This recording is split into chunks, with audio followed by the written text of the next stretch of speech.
अस्सलाम वालेकुम, welcome back to my channel Infotex. Friends, तकरीबन कोई 2 साल बाद मेरे ख्याल में वीडियो बनाने जा रहा हूँ। काफ़ी लोगों की कॉल्स आ रही हैं और मैसेजेस भी आ रही हैं, क्योंकि बिजी लाइफ होता है, इस वजह से टाइम ही नहीं मिलता। तो इंशाल्लाह कोशिश करेंगे कि जो आपके क्वेश्चंस होंगे उसको हम आंसर कर सकें, और एक सेशन हम रखेंगे प्रैक्टिकल का, वो भी हम करेंगे। लेकिन उससे पहले थोड़ी सी हम थ्योरी पढ़ेंगे। देखिए, जो मेन इश्यूज आ रहे हैं, जो ज़्यादातर क्वेश्चंस आ रहे हैं, वो डेबिट एंड क्रेडिट नोट का जो सिस्टम है वो क्या होता है, 1/5 डिडक्शन जो है वो क्या होता है, इसके बारे में पढ़ेंगे। और जो मेन, ये तो सेल टैक्स का पोर्शन हो गया, आगे है इनकम टैक्स का। तो उसमें हम देखेंगे कि इनकम टैक्स रिटर्न फाइलिंग कैसे करते हैं, वेल्थ स्टेटमेंट कैसे करते हैं, उसमें क्या चीज़ें हमने लिखना होता है, क्या चीज़ें ज़रूरी है, क्या नहीं। आज हम थ्योरी पढ़ेंगे, इसके बाद फिर हम प्रैक्टिकल की तरफ जाएंगे इंशाल्लाह। कल या नेक्स्ट डे से हम प्रैक्टिकल करेंगे। तो मैं थोड़ा सा MS वर्ड के ऊपर वर्किंग करूँगा और आप लोग को समझाऊंगा कि मतलब किस तरह होता है, ये क्या होता है, किस तरह इसको हमने अपने रिटर्न के अंदर लिखना होता है, और क्या क्या चीज़ें हमें रिक्वायर्ड होंगी। देखिए, सेल टैक्स जो है, सेल टैक्स का तो आपको पता है, वो रिटर्न्स भी हमने फाइल किया, पिछले वीडियोस भी देख सकते हैं। डेबिट और क्रेडिट नोट का भी सिस्टम हमने पढ़ा हुआ है कि वो किस तरह होता है, डेबिट नोट क्या होता है, क्रेडिट नोट क्या होता है, वो भी आपको पता है। लेकिन खैर, मैं थोड़ा सा ओवरव्यू देता हूँ। डेबिट नोट जो बेसिकली होता है वो ये है कि जब कोई परचेजर होता है और वो चीज़ वापस करे तो वो डेबिट नोट होता है। क्रेडिट नोट वो होता है जो कोई चीज़ सेल हमने की है और वो हमें वापस हो, जब क्रेडिट नोट होता है। तो इन दोनों को हमने ऑलरेडी पढ़ा भी है, प्रैक्टिकल भी किया है। इसमें ये होता है, लेकिन आजकल जो IRS सिस्टम है वो दिन ब दिन इसमें चेंजेस लेके आते हैं। उसमें ये चेंजेस होते हैं कि पहले आप अगर फॉर एग्जांपल, ये मैं आज से कोई 1 साल पहले की बात कर रहा हूँ, कि अगर आप उसमें कोई चीज़ पढ़ते हैं, जो उसमें एंट्री करते हैं, यानी रिटर्न भी जमा करते, तो आप उसके अगले मंथ या अगले दिन उसका डेबिट या क्रेडिट नोट डाल सकते थे। लेकिन चूंकि सिस्टम इस तरह बन गया है कि आगे से लोगों ने इसमें फेक चीज़ें और इस तरह के जो 2 नंबरिया जिसे कहते हैं वो शुरू की, तो उन्होंने ये सिस्टम ही चेंज कर दिया। अब वो इस तरह किया कि सबसे पहले क्या होगा डेबिट एंड क्रेडिट नोट में, इसमें ये होगा कि अगर फॉर एग्जांपल हम कोई चीज़ सेल करते हैं, सेल टू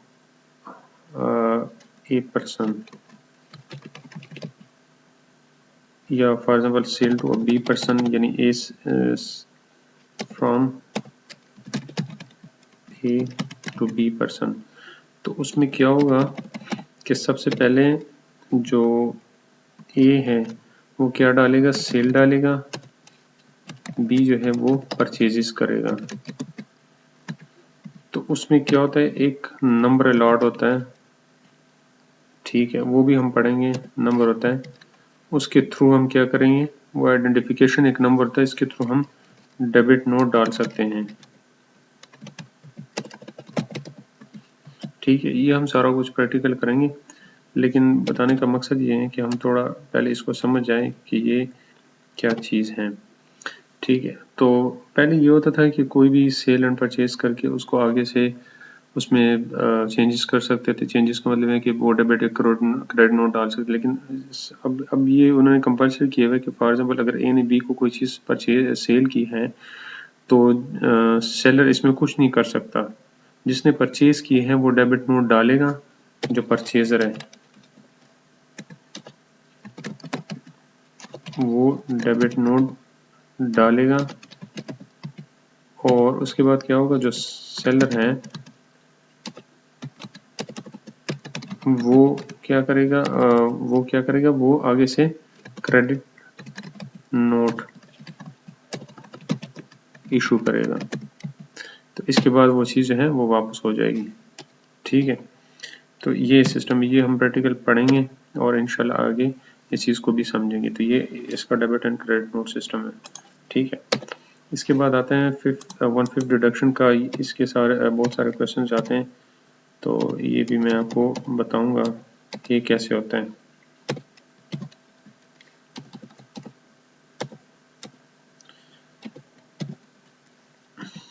ये पता नहीं इसमें क्या मसला है, लेकिन खैर इसमें यह है कि अब हम 1/5 की तरफ आते हैं। 1/5 में ये होता है कि फॉर एग्जांपल जब हम कोई सप्लाई करते हैं किसी एक गवर्नमेंट इदारे को, जो गवर्नमेंट जिसे कहते हैं डिपार्टमेंट है, तो उसमें क्या होता है कि उसका बेसिकली, अब देखें कंफ्यूजन यहाँ पे बनता है एनटीएन और एफटीएन का। पहले तो आप इस चीज़ को समझिए कि एफटीएन और एनटीएन क्या होता है, फिर मैं आपको समझाता हूँ कि ये 1/5 किस तरह होता है। एनटीएन जो होता है वो नेशनल टैक्स नंबर है। शायद लोग ये पढ़ते भी होंगे एनटीएन, लेकिन उनको पता नहीं होगा कि ये क्या है। खैर जिसको नहीं पता उसके नॉलेज में इजाफा हो जाएगा। और इस तरह जो एफटीएन होता है वो फ्री टैक्स नंबर होता है। फ्री टैक्स नंबर क्या होता है, जो ज़्यादातर गवर्नमेंट डिपार्टमेंट्स को अलॉट होता है।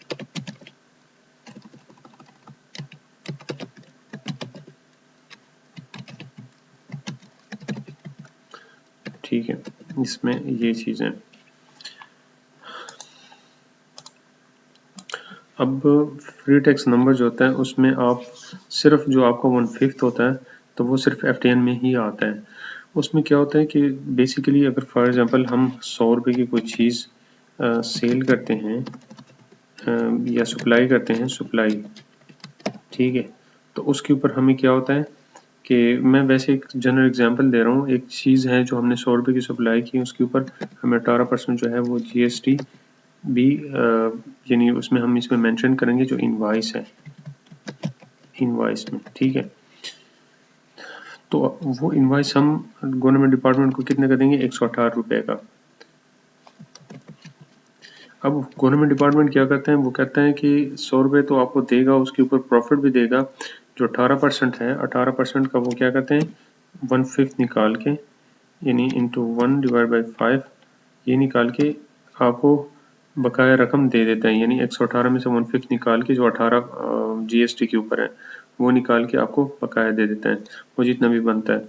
ठीक है, तो हम इसकी एडजस्टमेंट कैसे करेंगे, मेन चीज़ है इसकी एडजस्टमेंट।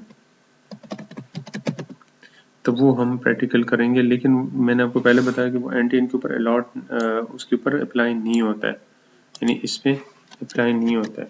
वो क्यों नहीं होता है वो भी मैं आपको प्रैक्टिकल समझाऊंगा। ये सिर्फ एफटीएन के ऊपर होता है, ठीक है, सिर्फ इनके ऊपर होता है। वो भी मैं आपको जिस तरीके से मैं प्रैक्टिकल करूंगा तो वो आपको समझ आ जाएगी। इसके अलावा जो हम मेन मिस्टेक्स करते हैं रिटर्न फाइल करने के, जो हमारे पास जो 114(1) फॉर्म होता है उसमें, और इस तरह जो जिसे 116 फॉर्म कहते हैं या 16(1) फॉर्म जो है, जो भी है, उसमें हम जो मिस्टेक करते हैं वो भी मैं आपको समझाऊंगा। ठीक है, देखिए जो इनकम टैक्स रिटर्न है उसमें तकरीबन हमने 3 पोर्शंस पे इसकी एडजस्टमेंट करनी होती है।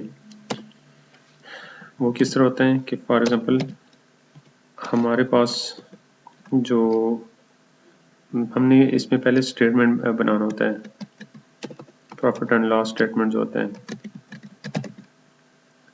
वो करना होता है। स्टेटमेंट बना के फिर उसमें हमने क्या करना होता है कि जो हमारे पास ग्रॉस प्रॉफिट आएगा, जीपी जिसे हम कहते हैं, यानी ये क्या होता है, gross profit sales minus purchases. फिर इसमें एक और इशू आता है कि फॉर एग्जांपल ये तो हम सेल एंड परचेज की बात करें, इसमें इंपोर्ट भी आ सकता है, तो उसका हम कैसे करेंगे, उसका हम जीपी कैसे निकालेंगे। फिर जीपी के बाद हम क्या करते हैं, जीपी ग्रॉस प्रॉफिट जो है उसमें से हम एक्सपेंसेस को लेस करते हैं, यहाँ पे लिखते हैं लेस एक्सपेंसेस। फिर इसके बाद जो हमारे पास जो आएगा इनकम बिफोर टैक्स जो होता है वो हम निकालेंगे, फिर इसमें से टैक्स माइनस होगा। इस तरह एक इसकी जो एक तरतीब है, एक सीक्वेंस है, उस तरह हमने चलना होता है। ठीक है, फिर इसके बाद टैक्स लगेगा। इसके अलावा खैर इसमें एक और बहुत सारी चीज़ें हैं वो मैं आपको बाद में समझाऊंगी। इसके अलावा जो हमारे पास वेल स्टेटमेंट है। वेल स्टेटमेंट में हम देखेंगे कि क्या चीज़ें हैं जिसके ऊपर टैक्स होता है और कौन सी चीज़ें जो एग्जेम्प्टेड है।